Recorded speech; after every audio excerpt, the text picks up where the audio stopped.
দিবেন না, আপনার এই জুব্বাটা দিয়া আমার কাফনের ব্যবস্থা করবেন। আল্লাহু আকবার।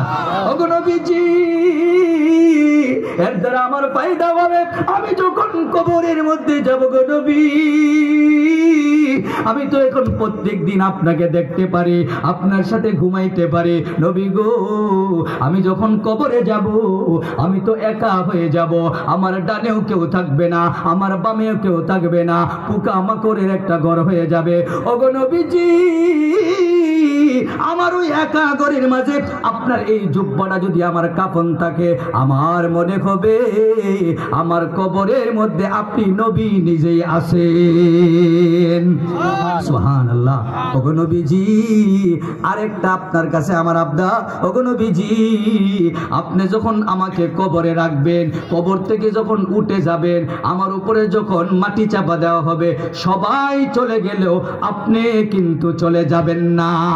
ওগো নবীজি, আপনি আমার কবরের পাশে দাঁড়ায় থাকবেন যতক্ষণ না ওই ফেরেশতারা আসে আমাকে সওয়াল জবাব না করে, ততক্ষণ পর্যন্ত আপনি দাঁড়ায় থাকবেন। আমার দৃঢ় বিশ্বাস, আপনি আমার কবরের পাশে দাঁড়ায় থাকলে আমি ওই কবরের সওয়াল জবাবগুলা সহজে দিতে পারবো। তাহলে খাদিজা সব মাল দিয়ে দিয়েছে, জোরে বলে ঠিক না?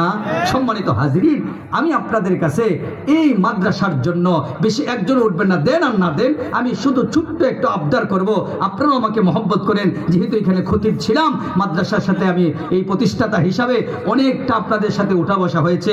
সম্মানিত হাজিরিন, মাদ্রাসায় আজকে আইসা দেখলাম কার্পেট নাই, ওই যে ছোট ছোট বাচ্চারা পড়ে, অনেক কষ্ট হয়। তো ওই কার্পেটগুলোর ব্যবস্থা যদি আজকে আপনাদের এখান থেকে আমার মাধ্যমে হয়ে যায়, আপনাদেরও নাজাতের জরিয়া হয়ে যেতে পারে, আমারও নাজাতের জরিয়া হয়ে যেতে পারে, জোরে বলে ঠিক না?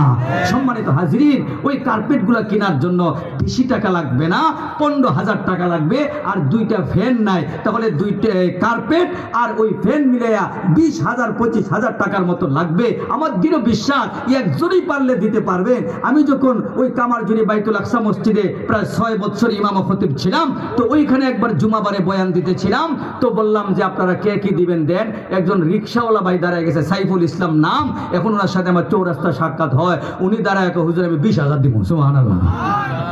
আশ্চর্য, আপনি 20,000 দিবেন? হ্যাঁ হুজুর, আমি প্রত্যেক মাসে যা কামাইমু এখান থেকে 2,000 কইরা আপনার কাছে জমা দিয়ে দেবো। সুবহানাল্লাহ। ওই কামারজুরি ওই মসজিদেই শুক্রবারে ছোট্ট একটা বাচ্চা, এখানে তো ওরা শুনতেছে হয়তো, এখানে অনেকেই আসছেন, শুক্রবারে ছোট্ট একটা বাচ্চা একটা ব্যাংক নিয়ে আসতে আসতে জুমাবারে আমার দিকে আসতেছে। আমি বললাম কি ব্যাপার, এই ছেলে ব্যাংক নিয়ে কেন আসে? ওই ছোট্ট বাচ্চাটা ব্যাংকটা আমার হাতে দিছে, সে তো ভালো করে কথা বলতে পারে না। তার বাবা আমাকে বলতেছে, হুজুর আপনি যে জুমাবারে বয়ান দেন, আপনার বয়ান শুই না, আমার এই 4 বছরের বাচ্চাটা আমি যে 5 টাকা দেই, আমি যে 10 টাকা দেই, ওইগুলা ব্যাংকের মধ্যে জমা রাখছে। আজকে ব্যাংক পরিপূর্ণ হয়ে গেছে, আজকে মসজিদের কাজের জন্য পুরা ব্যাংক লয়ে আইছে। সুবহানাল্লাহ।